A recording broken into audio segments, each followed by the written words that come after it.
'n slim ou het een keer gesê, die geluk van jou lewe hang af van die gehalte van jou gedagtes.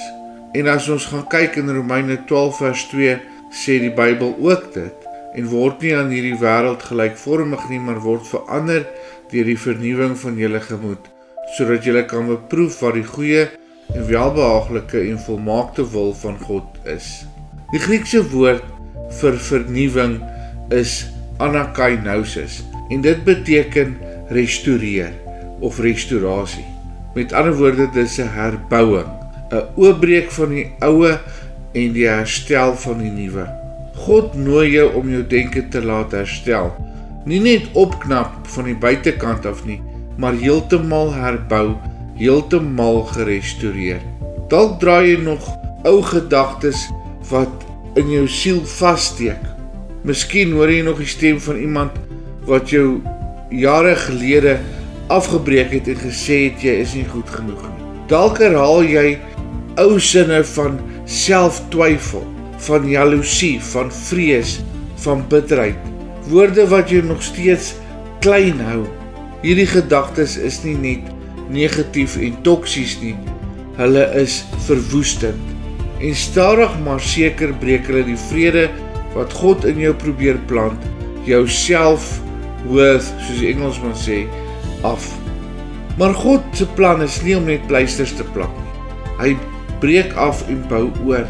Efesiërs 4 vers 23 en 24 sê dat julle vernuwe moet word in die gees van julle gemoed en julle met die nuwe mens moet beklee wat na God geskape is in ware geregtigheid en heiligheid.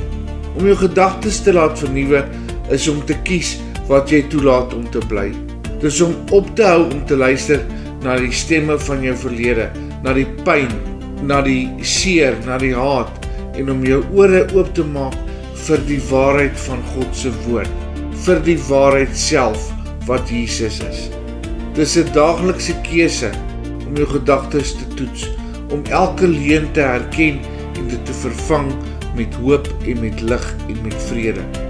Want wat jy dink, vorm wat jy word, en wat jy toelaat om in jou kop te bly draai, bepaal die rigting van jou hart.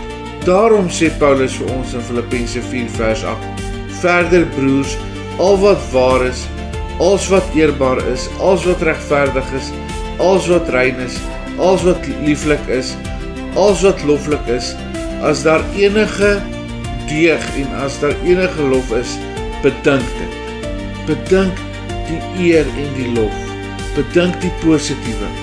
Laat God toe om jou gedagtes te restoreer. Breek die ou struktuur van twyfel en van haat en van bitterheid af en gooi jou vensters van hoop oop.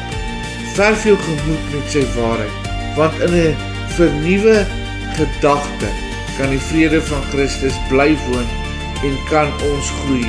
En dit is waar ware transformasie, ware vernuwing plaasvind. Hemelse Vader, ons kom na U in die naam van Jesus en ons kom vra vir U, Here, help ons om van binne af nuut te word. Help ons om U woord in ons lewens toe te pas en help ons om U te soek in alles wat ons doen.